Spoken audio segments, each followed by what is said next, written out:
Kia ora everybody, welcome to Real Talks with Pat Mac. We're back. Very special guest. Welcome, Chlöe Swarbrick. Kia ora, thank you for having me. The MP, Green Party MP for Auckland Central. That's the one.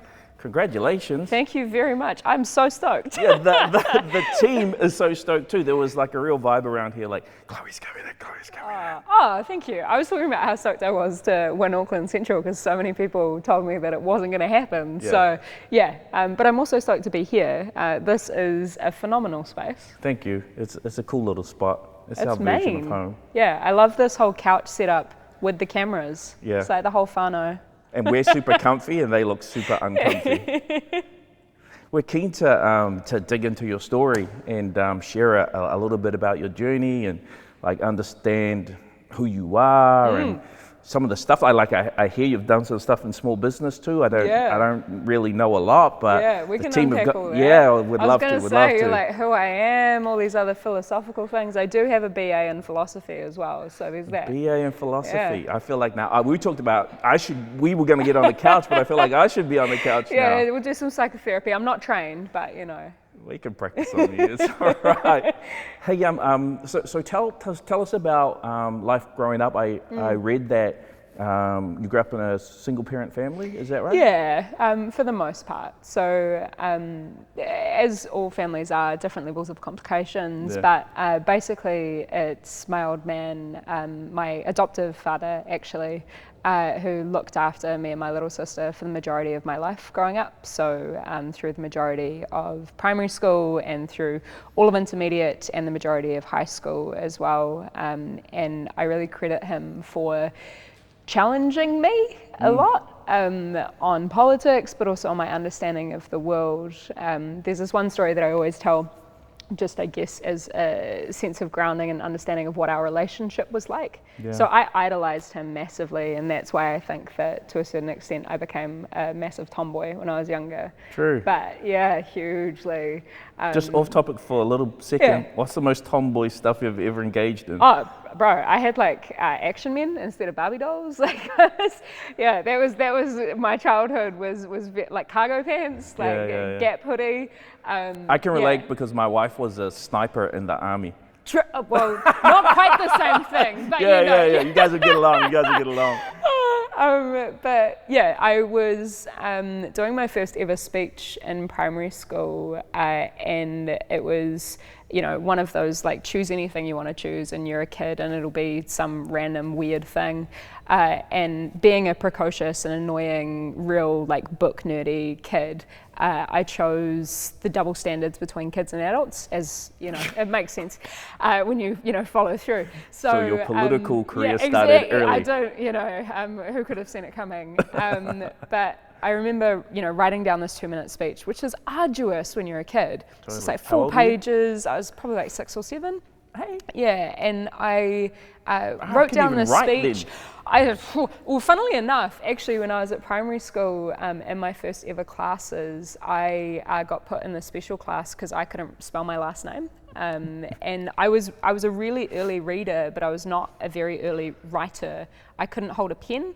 I remember being like one of the last people in the whole class. I don't think I even ever got my pen license. But now I'm writing laws, so joke's on who. And anyway, to the speech. Those ones are good. Yeah, thank you. Got you, lady. I went and gave this speech to my dad, and I was like, I am really nervous because this is the guy who is like my god, and I remember Dad saying, oh, it's okay, but like, have you thought about this? And I was like, oh, holy shit, like the person who I idolize thinks this is terrible, I'm gonna go throw it out and I'm gonna go cry. And Dad was like, whoa, like what are you doing? Actually, when you're trying to progress an argument, the most important thing is that you think about how other people perceive the world. And the way that my old man put it is different people see different things differently. My old man is not necessarily a philosopher. He dropped out of school at like 15. But I then, later went to uni, did a BA in philosophy. Yeah, and I found that this guy called Socrates came up with this idea of subjectivity like a millennia ago. So my dad was onto it. And that was kind of when I first started realizing that no one person has a monopoly on how the world works, and that truth or experiences are entirely relative to where you're standing. So that does transcend into the job that I do today, because that helps me to understand why people think the way that they do, not to be patronizing or whatever else, but to approach it from the perspective that of course I don't know everything. Like, I'm now 27 years old. When I came in, I was 23. Everyone was like, "You're too young, you don't know what's going on and you have no life experience." I was like, well, firstly, what is life experience? Because, not to be all broad brushstroke and generalizing. Yeah, but, what actually is life experience? The more days on Earth doesn't necessarily equate to this like magical juju that makes you more fit to do something than somebody else. Like, there has to be other qualifying factors. Yeah, totally. In the same way that nowadays people will hit me up and go, "You said it." So, and now I'm getting older. I'll say all the stuff that you can't say. This is good. This is a good rebound. And I, now being closer to 30 and like 10 years on from when I was in quite a depressive space, when I was leaving high school and leaving home, it is really interesting reflecting on how even youth, which is a space that people try and pigeonhole me in now and go, "You're valuable because you have a young perspective." I'm like, actually, yes, I have a younger perspective, but actually I think that it's valuable for other reasons. Like, nobody should be pigeonholing themselves based on a characteristic that somebody else is going to pigeonhole them on. What are your other value propositions? But that's like what you face in the incumbent system that's worked the same way for so long, and pigeonholed everything. So, well, I mean, you're shaking it to its core. At the base of it, if life experience was going to solve all these problems, why hasn't it? Exactly. All these problems have got so much worse. So why do I still have big issues in my life? Probably, like, what's the missing ingredient? I think it's actually something other than this mystical juju that everyone's saying is life experience. I think it's maybe a little bit more like mutual respect and understanding of different perspectives and empathy and creative solutions and problem solving. I think there's a role for wisdom, absolutely. Totally. But like, wisdom isn't the absolute, Yeah. But also, again, what is wisdom? Like, wisdom, because my understanding of experience per se, to take it from like this really pedagogical, like philosophical unpacking of the definition, like, that is exposure to novel circumstances, which means that you have to recalibrate how you think about the situation and coming up with new ways to solve it. Yeah. The more days that you spend doing the same thing day in and day out and building a routine, you get great at that routine. But if you're not breaking that routine and exposing yourself to those novel circumstances, then you do get stayed. Like, you have become static. You're not evolving or progressing anymore. And you can apply that to the most base level. When you're doing the same exercise routine over and over and over again, you can hit a plateau. When you're doing the same kind of things, I don't know, whether it's in small business or definitely in politics, you do need to change things up. Totally. Because otherwise, and actually risk making mistakes, because otherwise you're going to continue applying the same thinking to problems that are changing. Yeah. I'd love to meet your dad. I mean, My like dad's a great we're not man. giving him credit for everything, but like, it sounded like he sparked some things in you that were very formative. What's up with Mum? Where was Mum at? Mum, I have a good relationship with, and it's one of those things that you Sounds like you your build relationship with your mum is like my relationship with my dad. Yeah, it's definitely That's kind been of how I would describe something it. we've been building on. Like, I definitely don't mean to throw her under the bus, because we all have our own challenges. She had me when she was really young. She was 20 when she had me. And she had her own life stuff going on. And I think one of the things that I really value about getting older is reflecting on how, again, different people experience life differently and have different challenges. So I really value that as I've got older, I've been able to build a relationship with her which is totally different to anything that I ever could have imagined when I was younger. And it's more so one of meeting each other as adults. So yeah, I appreciate that. And did you spend you spend amount of time overseas with each of your parents? Yeah, so I my parents split up, so I was born in Auckland Women's Hospital. Yep. And then my mum and the guy who I call my dad, Paul, met. I was adopted. My little sister was born, so I was adopted by him. Then they split up when I was like 5, and then we bounced with mum for a little bit to the UK. Yeah. But in that time, dad moved to Port Moresby in Papua New Guinea. And mum was like, yeah, raising 2 small kids in London is pretty full noise. And dad was like, I miss the kids. So he came and got us. Mum stayed in the UK. We were in Papua New Guinea for about 1.5 years. I had my 7th birthday there. Then we came back to Auckland, and then mum came back. Anything about the, like London and Port Moresby?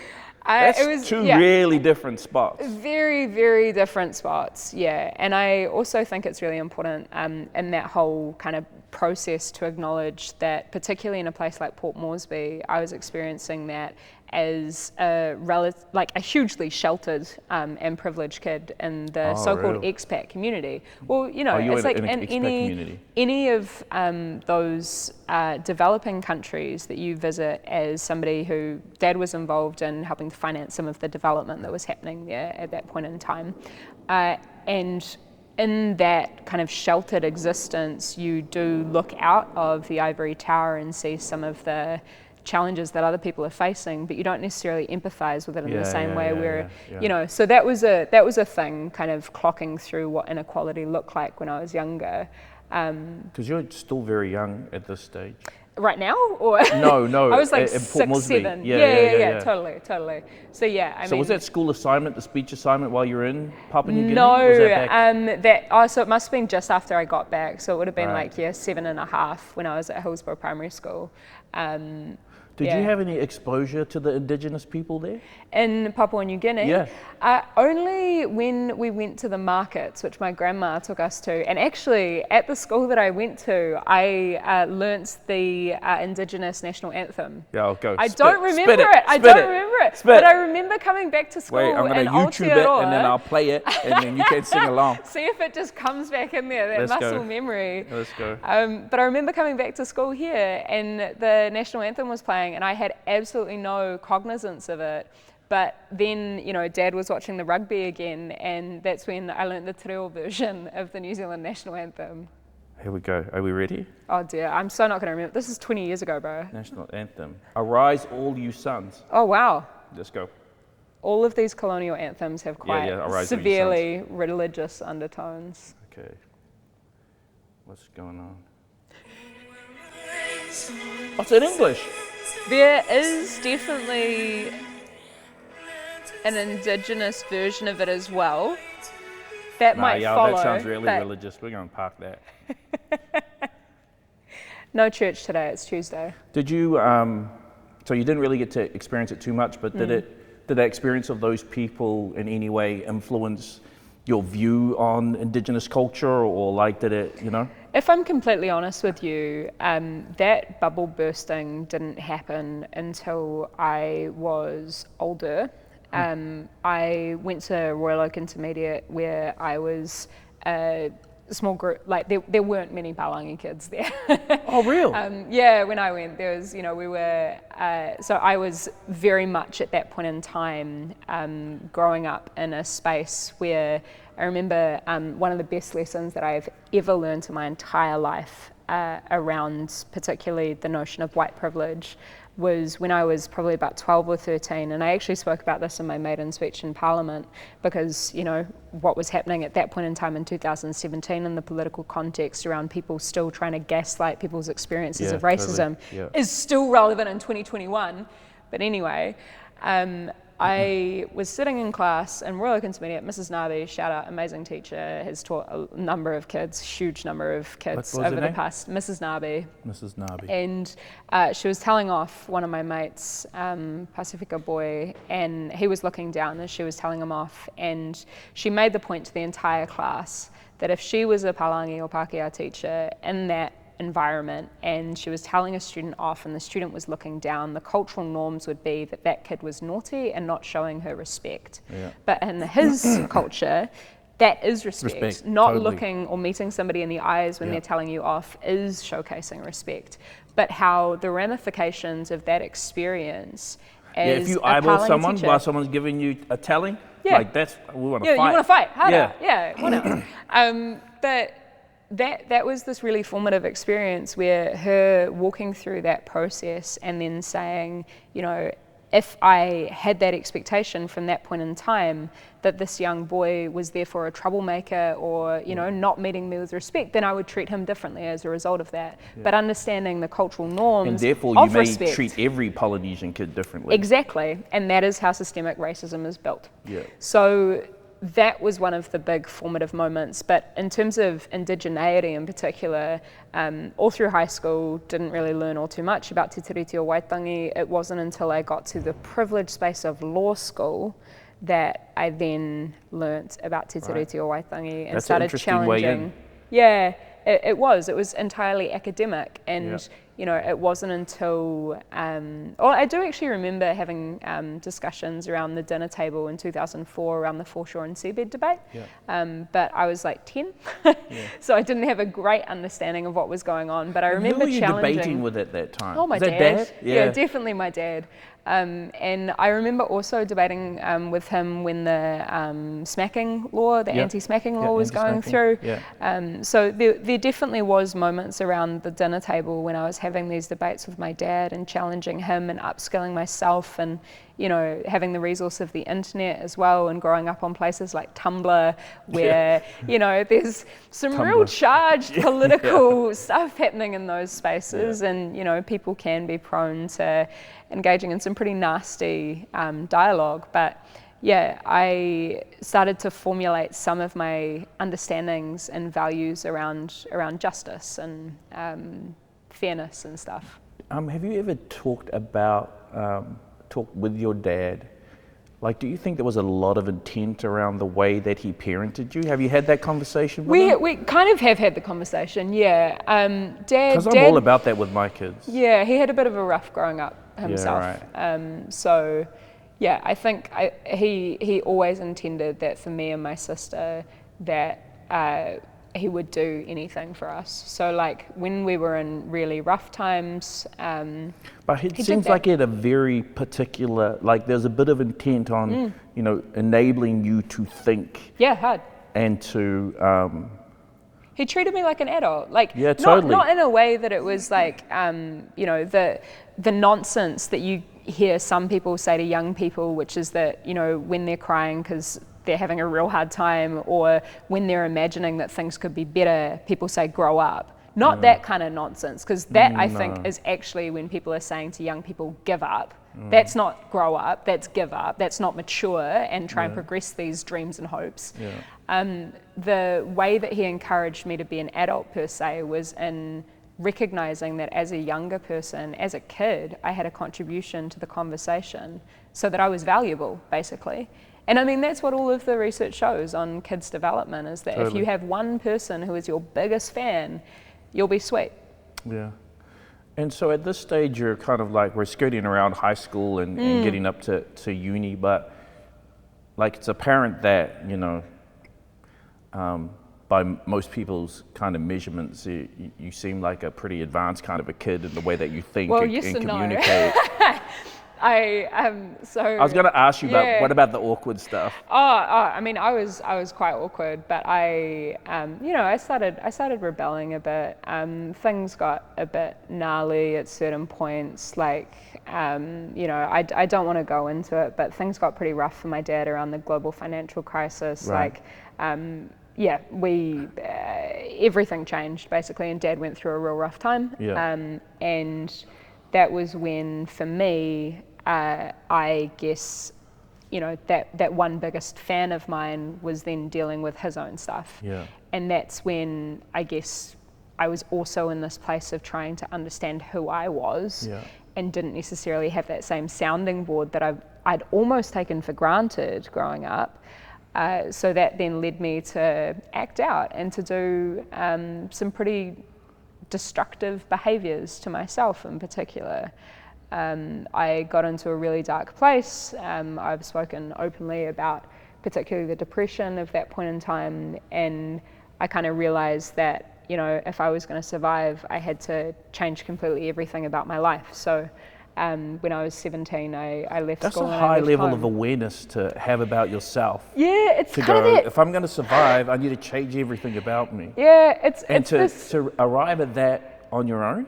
It's this funny thing where so depression is different for different people. For me, that manifestation of depression was a very hyper-rational, very numb, very removed, very calculated form of depression. So it was kind of like, yeah, this is not all good. And, you know, I don't want to take away or romanticize how dark that was, because not surviving is not something to be, you know, belittled or whatever else. But I didn't necessarily know what was coming next, but I had tried for a few years to escape it. So, you know, I was engaging in excessive drinking, and, you know, I didn't skip school heaps, but I wasn't, my grades weren't great. Like level 1, I just got achieved, an NCA level 1, and I kind of decided in NCA level 2 that if I was going to find a way to get out of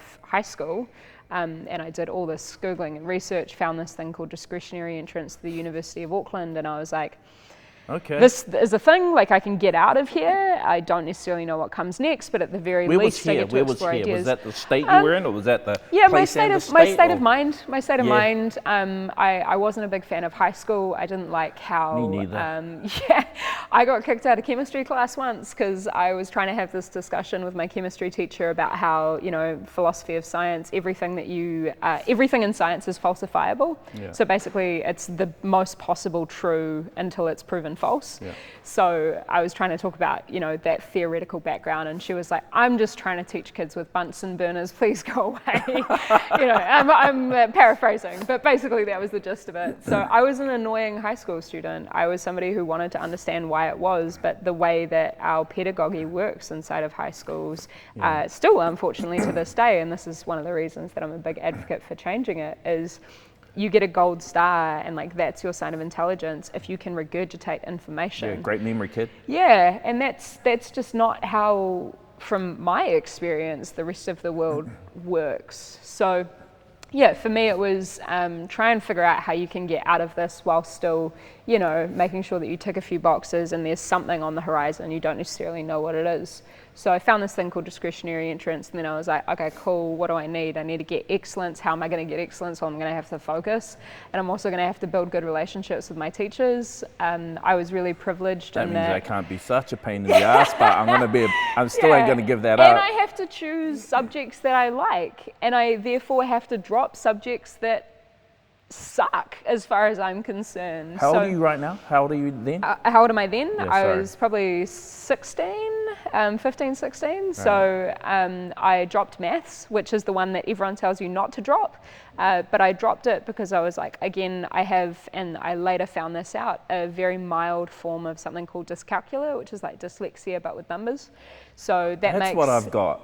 Bro, it makes it so hard to remember numbers, and when I am writing them down, I'll get them all back to front, and like it's strings and strings. But again, that isn't something that makes somebody like unintelligent. It just means that you learn and process information differently. Yeah. So I did, however, give up maths. You did. Because I was like, this is just not my passion, and it's a dead end here. So how do I make the most out of those other opportunities and things that are interesting to me?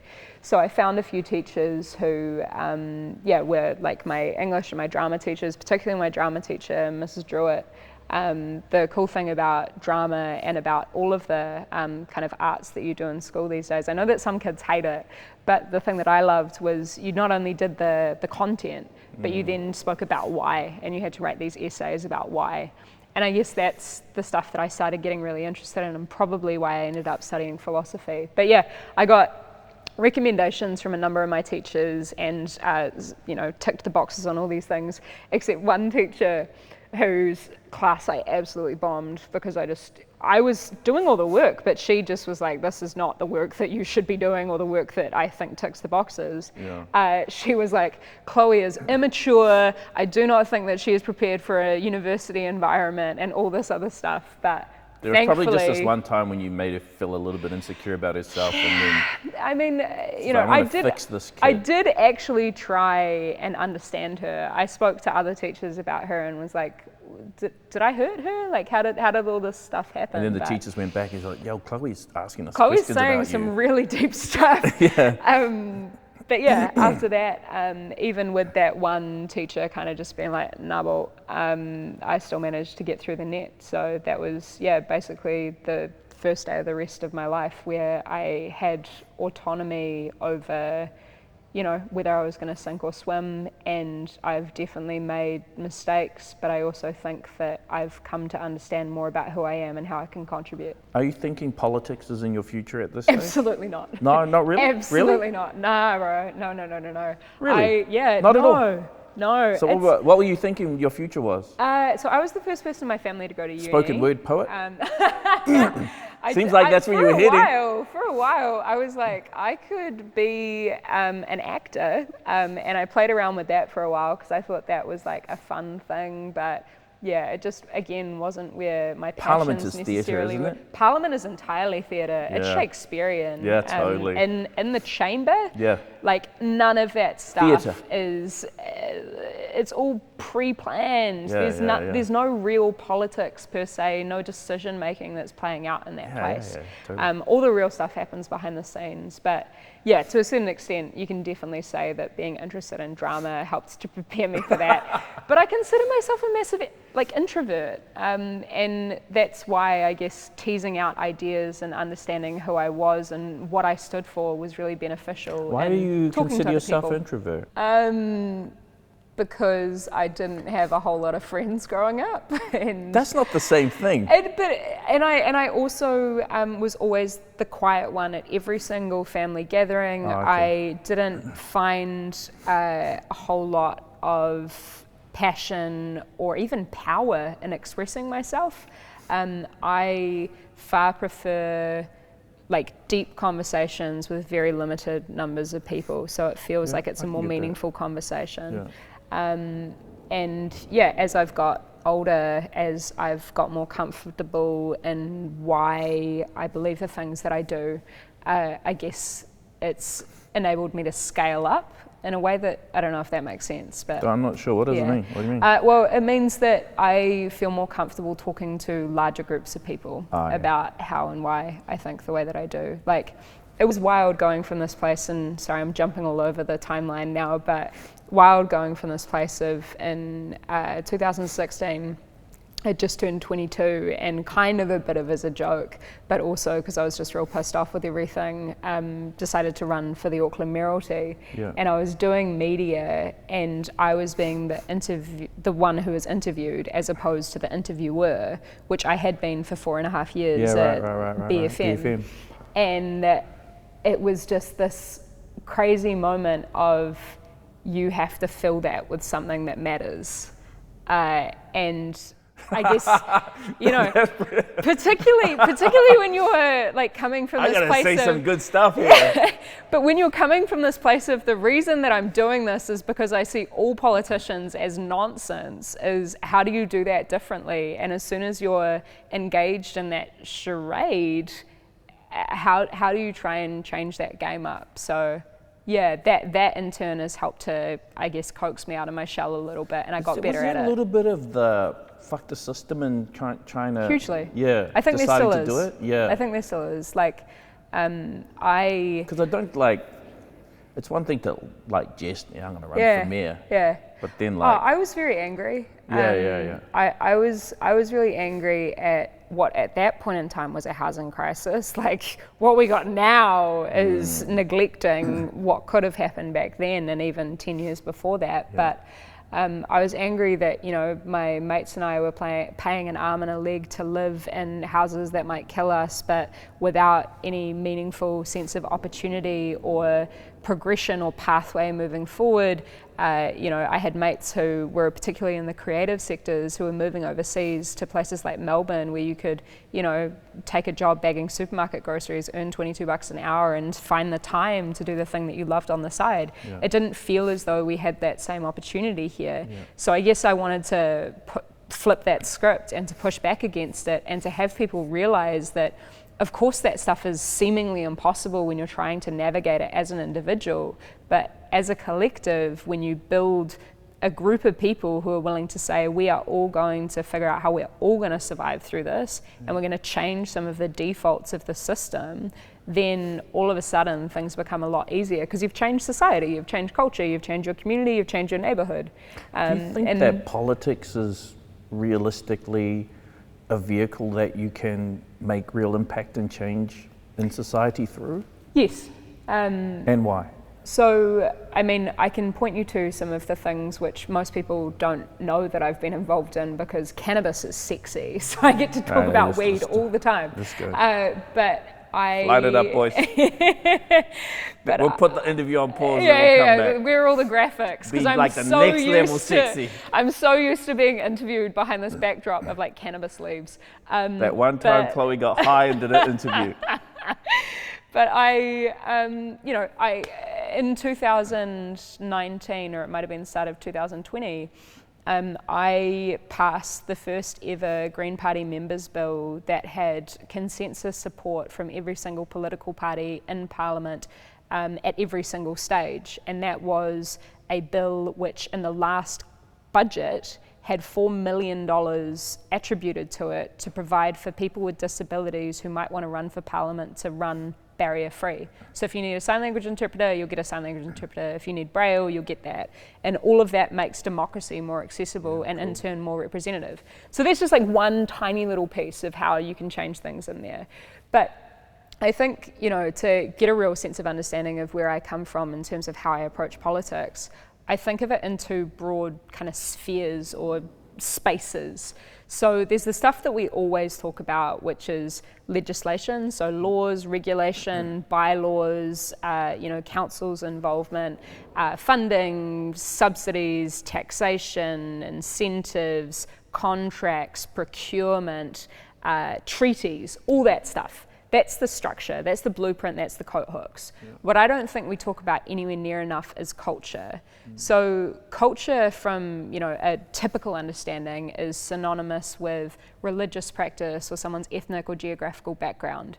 But culture from a design thinking perspective or a systems level perspective is a shared set of values. Yep. So when you think about culture in that way, you start to understand how you can have hugely diverse groups of people who come together to form communities or society because they have shared value systems. All of that underpins the legitimacy of the structures or the systems that we almost end up taking for granted. So different touch points for cultural change are things like media, including social media, so dissemination of information and ideas and conversation. They are things like education, which takes time, but we also know how meaningful it is. That's why we're currently engaged in a dialogue about instituting New Zealand history in schools. Yeah. But it's also things like community building, which includes collective action or petitions or protest or advocacy or activism. And all of that stuff is where I think that far too few politicians have been willing to demonstrate the leadership that they have in both of those worlds. So sure, I'm one vote of 120 inside of Parliament, but in order to try and get 61 votes, which is the majority that you need to pass any change, I need to light a fire under the butts of all of those other politicians to have them feel as though they will lose their jobs because the whole of society, our cultural values have shifted and changed, and they are not going to be able to maintain their power or their place in there unless they do this action, which is, demonstrative of where our values are at. And so tell me, because I sensed a little bit of a tweak in and around the education system and how it currently operates, and how young people are forced to participate in this pedagogy. And so what's your view on how culture can help to make that more relevant in your view of what you see education should be? I think teachers do an amazing job, and I think that teachers probably do the most important job in society, almost full stop, because they are providing younger people with a space if they're doing it right, as the majority of teachers above and beyond are. They provide a space for young minds to incubate. The problem, I feel, is that the system forces people to learn how to kind of know how to do a certain XYZ, or to be workers, for lack of a better term, as opposed to necessarily be citizens. Yeah. And the difference between those two things, well, because there's a finite set of things you can learn, right? Yeah. And so therefore a finite set of things you can do. But I don't necessarily think that there's definitely a finite set of tasks that you can learn. There's a finite set of subjects that you can learn. But I don't think that. I think to flip the script on that again, it becomes almost infinite how you can apply a way of thinking. So if instead of teaching a subject so stringently as you must regurgitate XYZ, instead going, here is a set of principles or a way of approaching something, here is how you problem solve, apply it to this thing. Yeah. That is really, really different and provides people with a skill set as opposed to a set of supposed knowledge, you know? Yeah. And, there's definitely conflict and tension and debates about how we best go about doing that, because some people think that stuff like Latin's really important. I would say that I think that actually understanding philosophy is more important. Yeah. But I think fundamentally it's about creative and constructive thinking, because to that fundamental tension of being a worker, which of course is, an important thing with regard to ethic and value and all of that other stuff.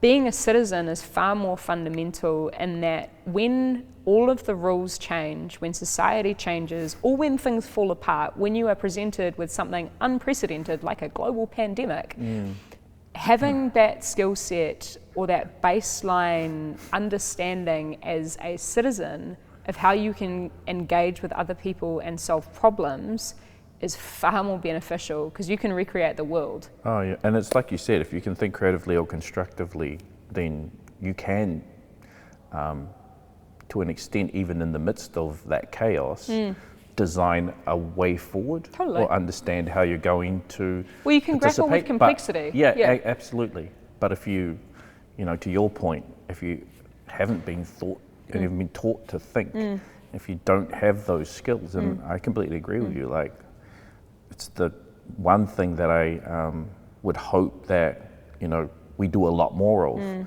creative and critical thinking, that tension that exists between those two things, and that can help you see a way forward. Yeah. And I think that actually, that rolls into mental health, that rolls into how you might support your family. Yeah. It rolls into your identity as well. Totally rolls into your identity. A lot of people, I don't know many people who get it from the school system. A lot of people end up getting it from the so-called school of hard knocks. That is the life experience that I think we were talking about before. But again, that life experience is that novelty. It's those unprecedented knocks that show you a place and a space that you hadn't thought of before, and you have to respond. So how do you do that? Yeah. What's big on your agenda now? Like, where's your focus at? In terms of parliamentary work? Just everything, man.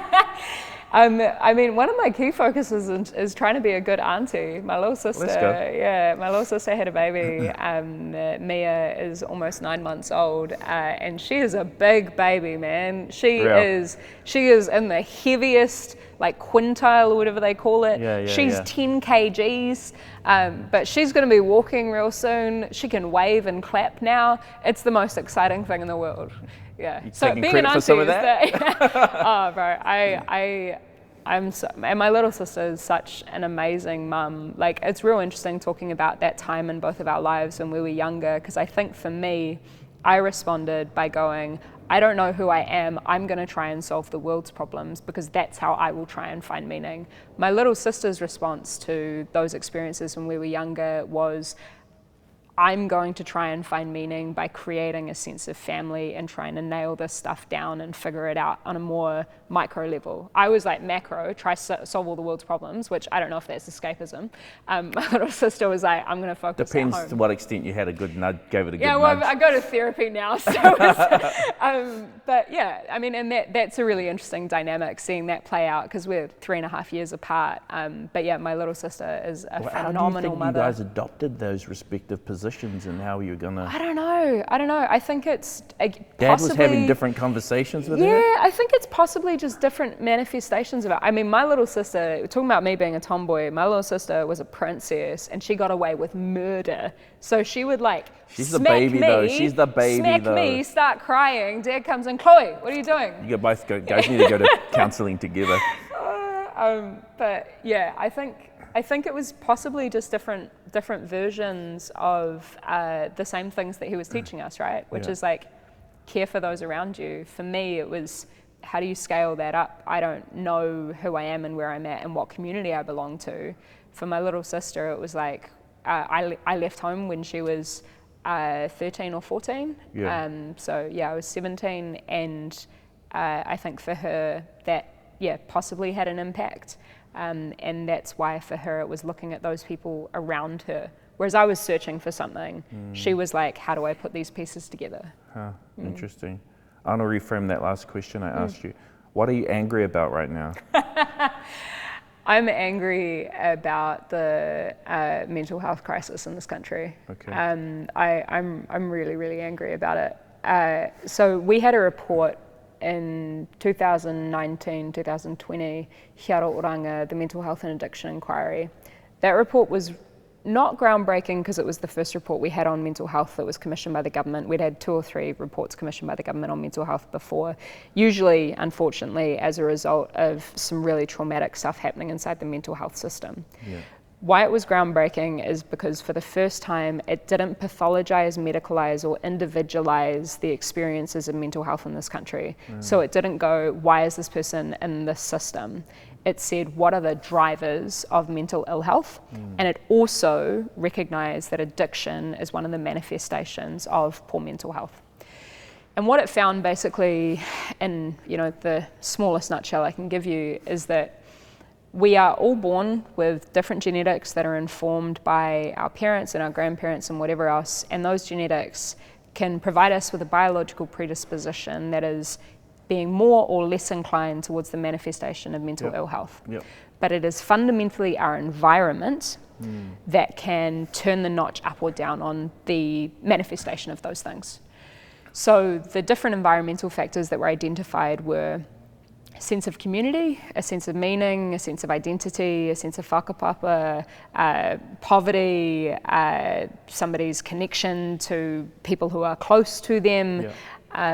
All of these things which I think we tend to look at in terms of, again, we still tend to individualize things, and we ask young people to reach out for help when they need it, but don't think about the systems that they may be reaching out for. So for me, we can't talk about solving the mental health crises in isolation, but also there's far too many people who right now are needing that ambulance at the bottom of the cliff, and the money is not getting there. Yeah. Run that back around the comment that you made around young people.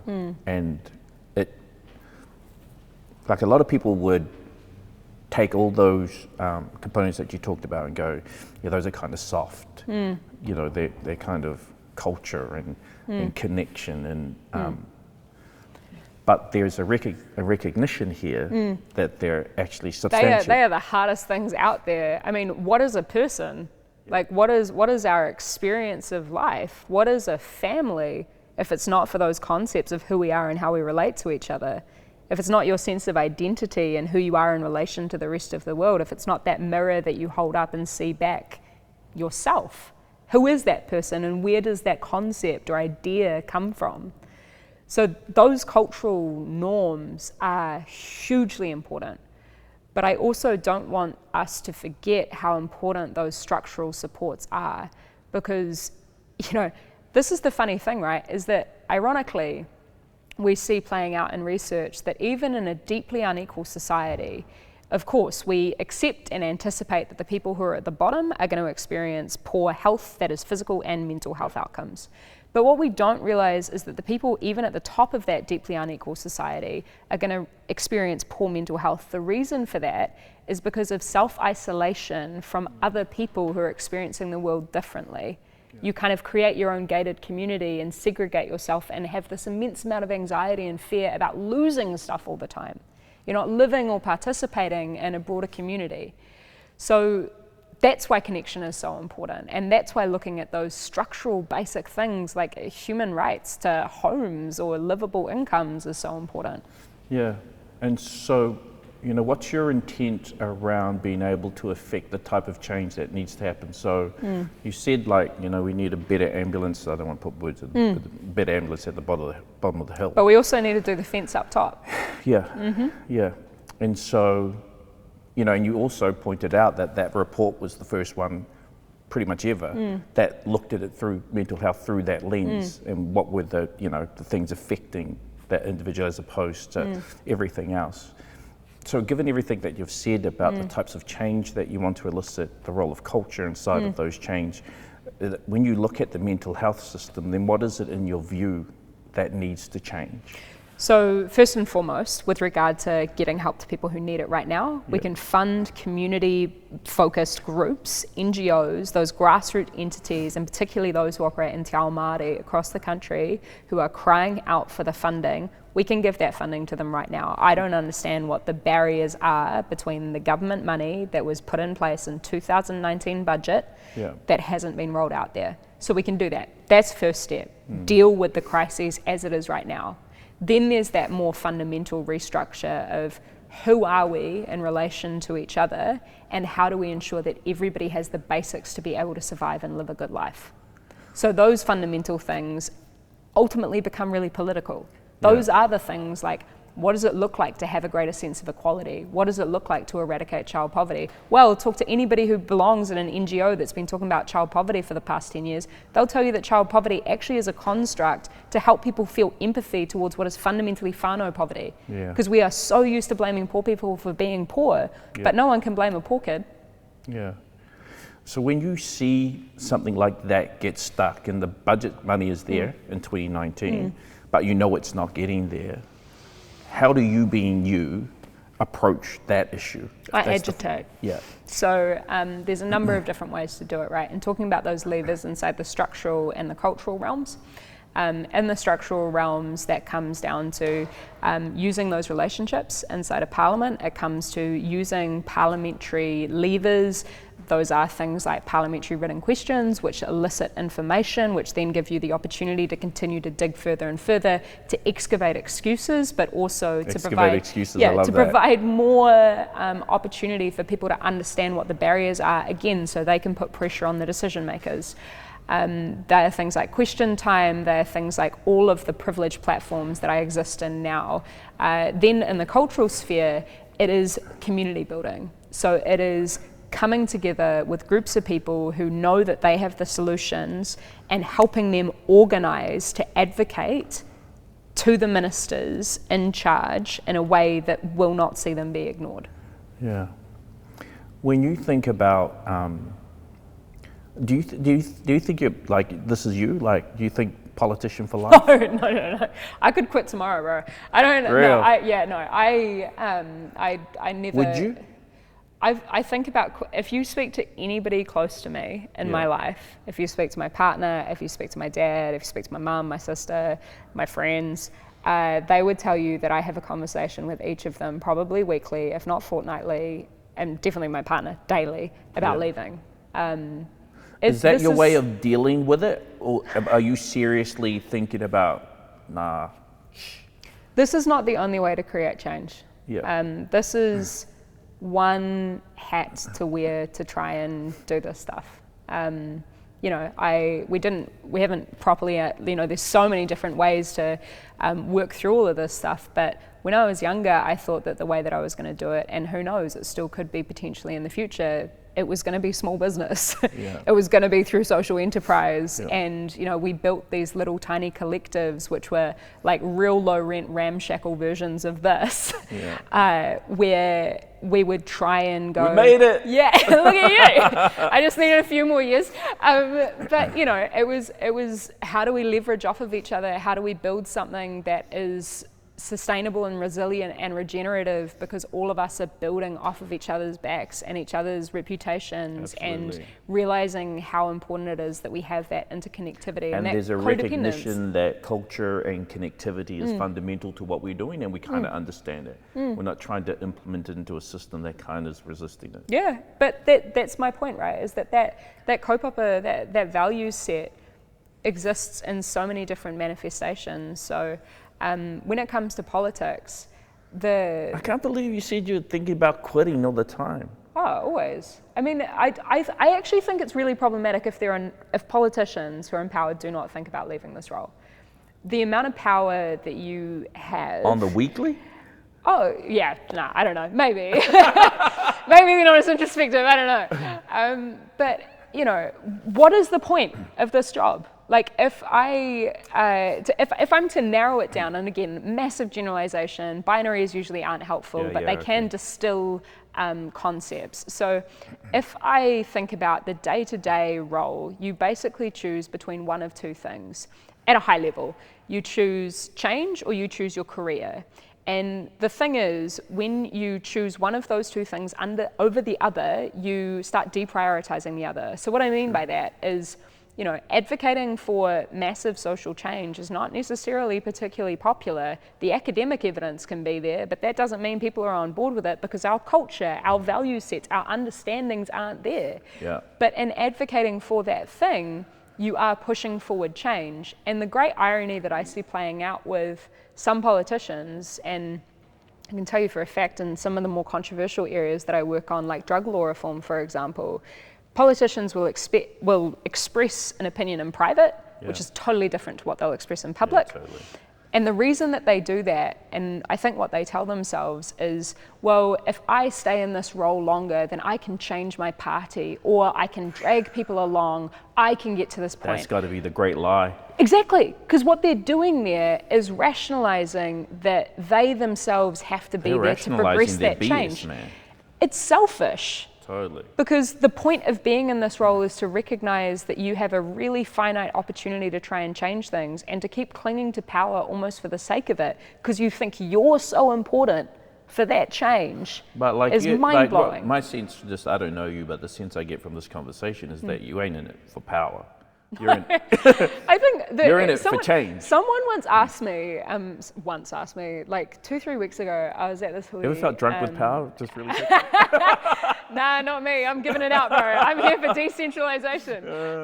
But I was at this hui like 2-3 weeks ago, and this person asked me, you know, the classic question that I'm asked in many different environments, you know, how do you use your privilege? And for the first time, I was like, you know what? The best way to use your privilege is to risk losing it. Yeah. That's how you change things. If you want to just pretend that you can keep coasting on and that things are somehow going to change and you get to keep your place on the social hierarchy without ever risking that, what's the point? You're not actually engaged in change. You're engaged in posturing. You're engaged in virtue signaling. Yeah. But that's the same for everything, right? You have to risk it. Yeah. That's how it all gets unlocked. Mm-hmm. When you think about, I'm just kind of, and also I kind of think spun out on the fact that you're. no that's one cool person, though. no one person is bigger than the kaupapa. Like totally. I think that's another thing is when you get bogged down in this thing that you are so important to progress that change, then you start getting down this rabbit hole of just like I think at that point you're drunk on power. Do you at reckon that point that you think you're so important? like if you do throw it in, if you did throw it in, what would the driver be? That you felt that you couldn't create the change that you wanted to create through the political system? That's where it gets tense, right? Because Yeah. I have this discussion and I try and figure this out. What's the trigger point? Because when I first came in, everyone was like, how long are you going to be here? Like, do you want to be Prime Minister? Do you want to be Minister? Blah, blah, blah. And I mean, first things first, no one joins the Greens because they want to be Prime Minister. You know, I joined the Greens because I believe in something and I'm like, I'm going to fight this corner tooth and nail. Yeah. But I haven't set any arbitrary time frame on it because it would be arbitrary. It is totally driven by context and by circumstances and by, you know, I guess definitely, does it make an impact if I blow it all up? Does that mean that that becomes the driver for something else? Or is it that, you know, to look at it from a quite individualistic perspective, can I survive anymore? Because Parliament is like an experience or an experiment when you're in that space. Experiment's a good and word. Gaslighting. Yeah. Like, reality doesn't exist inside the parliamentary chamber. We're like in this wood-panelled room with plush seats and this like plush green carpet. Dude in a cape and a wig. Yeah. There's no natural light in there. It's a literal embodiment of the ivory tower. Like, yeah. But I think it must, I don't know, I'm speculating, but it must be kind of liberating to be a politician, but at any point in time, not be comfortable with being able to walk away from it, but, you know, to be like, oh, it's not doing the thing that I wanted to do, I'll go, and not so attached to it that, like, you know, I want to be a minister, I want to be the Prime Minister, I want to be... I think it means that you make decisions that are not based on the progression of your career, which comes back to that basic totally kind of scale thing, right? Yeah. Like, I want to produce change. I am not here to like escalate up this ladder or whatever, because if I was, then I wouldn't be focused on the change. So I also accept that, you know, some of the things that I advocate for, if I don't manage to win the public argument on them, then I'm absolutely sacrificing my career. But that's the thing. It's just one manifestation of the kaupapa, and this is where the mahi's at right now. So, you know, here for a good time, not a long time. The public argument is the bit that, like, I have a lot of admiration for any politician because, you know, you talk about getting lit up, man, and, you know, there are factions in New Zealand society that, with the green agenda... Talkback radio? My old man had to stop listening to talkback radio. He called me up. Because this is the thing, right? Like, I have my beliefs and my values. A counselor, like Exactly. But I got my beliefs and my values. I then get elected, and I'm like, I'm not giving those things up. So of course, the very next day, I'm at some protest with a kaupapa that aligns to the stuff I believe in, because that's what I do, and that's what all the Greens do, and that's why I joined the Greens. And Dad calls me up, and he's like, You're on. They're having a go at you on the radio, and you know they think that you shouldn't have done this. And I was like, Dad, I'm a Green. Yeah. I'm a young woman. Yeah. Like, this is not going to go away as long as I'm in this role. And I'm trying to change things. You know, if I was to sit down, shut up, and make no noise, no one would notice. But that's not the point. Yeah, exactly. How does Dad deal with it? I don't know. He plays golf every Sunday, so. Must be a long round of golf. Yeah. But what are some of the mechanisms or some of the, you know, practices of habits you've learned to deal with? Because there's a lesson in that, right? To be able to deal with some of that rhetoric is... I don't think I have... It's gnarly. It is. How do you not end up like curled up in a ball in the corner of your room? I have those days. Yeah. I have those days where I cry quite a lot. And how does that not trigger like depression and... Well, because I was on meds for 3.5 years. You're on meds for 3.5 years, that'll work. And I've gone through therapy, but I mean, the other thing is, right, like, so there's situational... You're just like, we're going to test this therapy shit out. I'm going to get in the Green Party. For real, I'm going to road test it.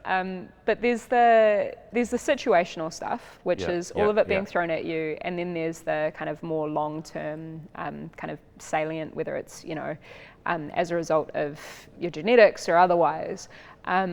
And I've, done a lot of work on both of those two things. But one of the most healthy lessons that I've learnt, and I'm really grateful to my friends for teaching me this lesson, is just how important it is to express, particularly crying. Like, that's something that I saw, because I've only seen my dad cry maybe once or twice in my life. And of all of the lessons that man taught me, and he taught me a lot of really valuable lessons, and that's not to say that he didn't teach me not to cry or he told me off for crying. He didn't do any of those things, but I didn't see that expression of emotion growing up. So for me, learning that crying is a process of actually working through emotions. And, it's something that you start real pent up about it, and then that emotion's left your body and you're cool and you've worked through it. This notion of, it's like the whole haora, like you've got your emotional body, your mental body, your like spiritual, etc. So yeah, it's sometimes I do cry. Sometimes I have to say I'm not going to use Facebook for 2 or 3 days. Other times on there anyway. I figured out how old I am when I was saying to some kids at O Week about the fact that we had this event on Facebook, and they were like, "Who's on Facebook?" And I was like, "I am really old." We're not allowed TikTok on our parliamentary phones either, so I feel like Parliament is excluding me from engaging with the youth. But anyway, Here's a little secret. Like, I actually like a good cry. Yeah. Like, I get into a stage where I feel like emotional, but like and I feel like a cry would be cleansing, but I just can't get there. You know what I do to trigger me? What? I watch America's Got Talent, the Golden Buzzers. Are you serious? I'm so serious. This is the secret right here. This is the secret. The secret sauce, Because my for friend. me, it's like 7 minutes. Yeah. Right?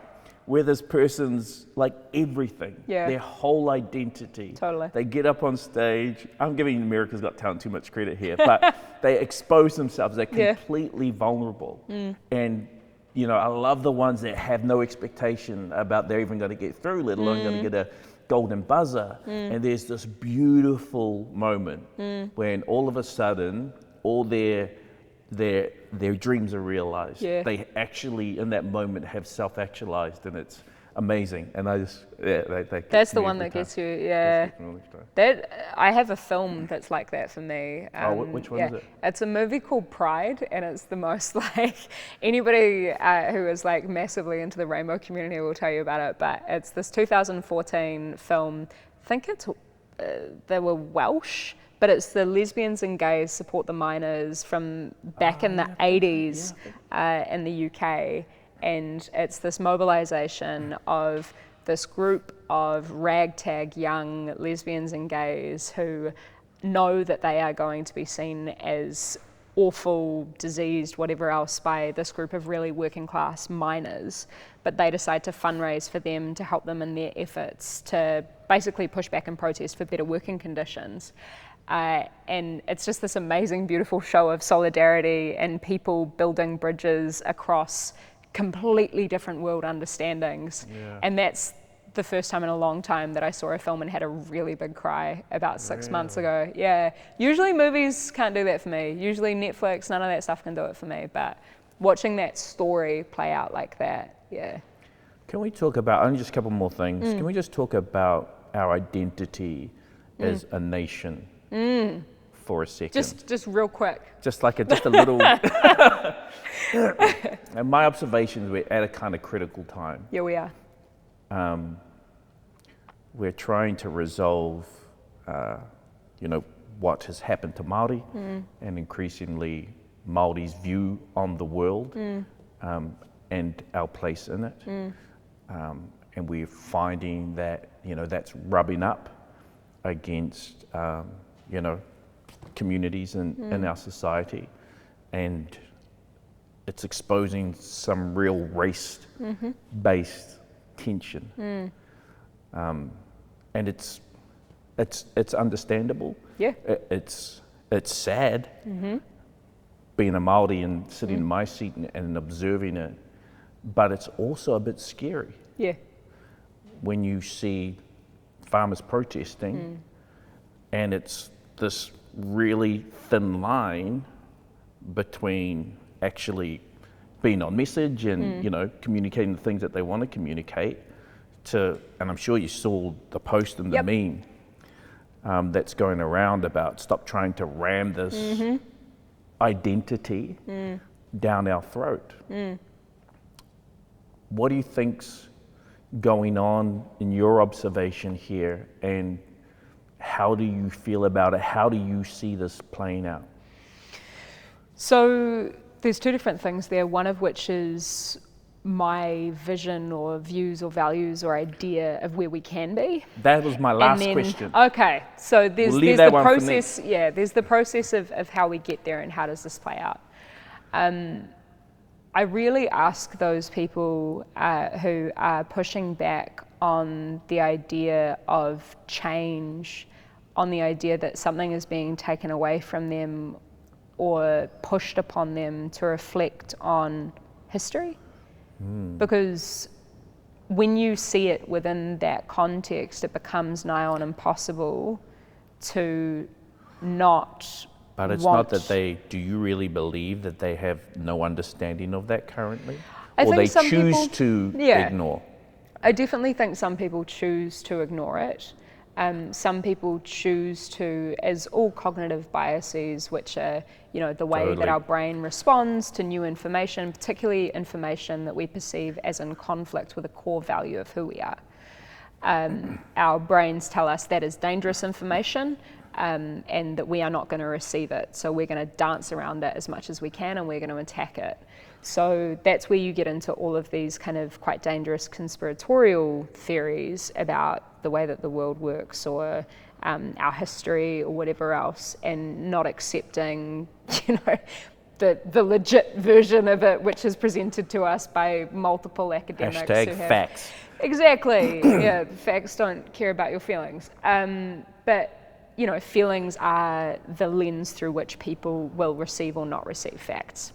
So this is where I think that there's a real role for Pākehā in this country to stand up and to do that work. The example that I regularly use is, every Pākehā will have their racist uncle who they're told at Christmas not to talk about politics with, because we don't want to inflame the family, we don't want to have this big fight, we don't want it to escalate to fisticuffs. But I think that is a fundamental misread of how political dialogue can play out, particularly when you're in a situation where the two people interacting have a familial relationship that is a form of tied shared privilege, where they can communicate in a way that two random strangers cannot. So there's a presumption that discussion is going to escalate into something which is completely irreconcilable. Doesn't have to.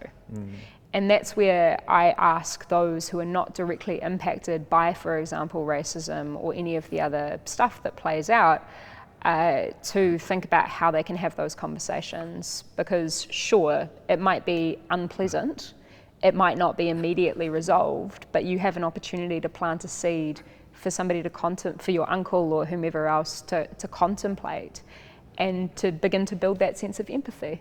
Yeah. It was interesting, like, I'm obviously Māori, my wife, her dad is Pākehā, and our boys are kohanga reo, kura kaupapa. Man. Yeah. Hearty. Yeah. 100. Go to Richmond Road School, incredible Rumaki unit down Great there. school in the electorate. Yeah. Well, shout out Fire school, right? Jackie. Yeah, Fire Jackie, yo. Matua Troy. But their grandfather on my wife's side is Pākehā. Yeah. And what's been incredible for me to see is how my children have been able to affect his perspective. And but you like that school, and you're right, it's in your electorate. What an example of what the future of this country could be. It's incredible, eh?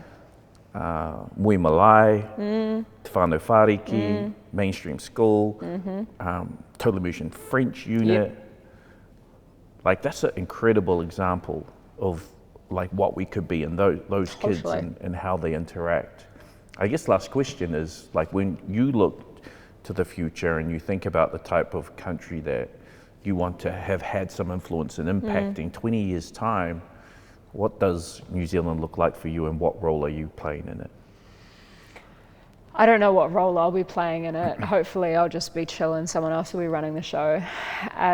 But the kind of world or the kind of Aotearoa that I hope to see is one that meaningfully honours te tiriti o Waitangi in a way that we've realised that sharing power is not something to be afraid of, but something that actually empowers all of us to live better versions of our lives.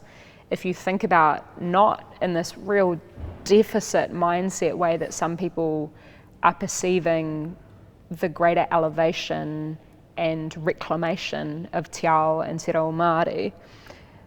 In fact, there's so much value to be added to all of our lives from understanding those perspectives, those stories, Mātauranga Māori and its implications for conservation in this country are phenomenal and groundbreaking. So it's te tiriti o Waitangi and therefore constitutional reform. I think that our parliament looks massively different. You know, if you think about the U shape of our parliament, I'm not sure most people know this, but you've got the Prime Minister and the Leader of the Opposition sitting directly opposite each other. The historical measurement for how far apart from each other they are sitting is 2 swords length apart. Built into the DNA of that Westminster system is fighting.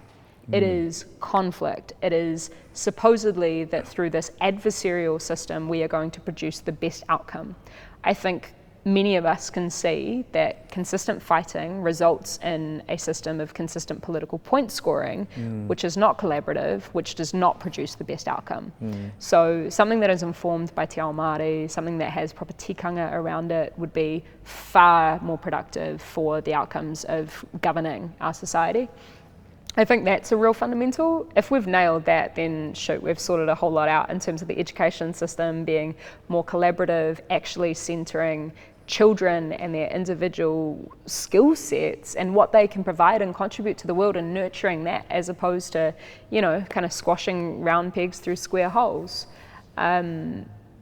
And I think that when we realise those things, when we provide people with access to the basics that they need through ensuring everybody has access to the literal human right of an adequate house, when we ensure everybody has an adequate income, and again, all of this is basic manaakitanga and tikanga, then we have a foundation for a society that is flourishing far more than it is right now. So we've sorted the mental health crisis. Beautiful, beautiful. Chloe, thank you for being on today. Good real talk. Yeah, ka pai. Ka pai.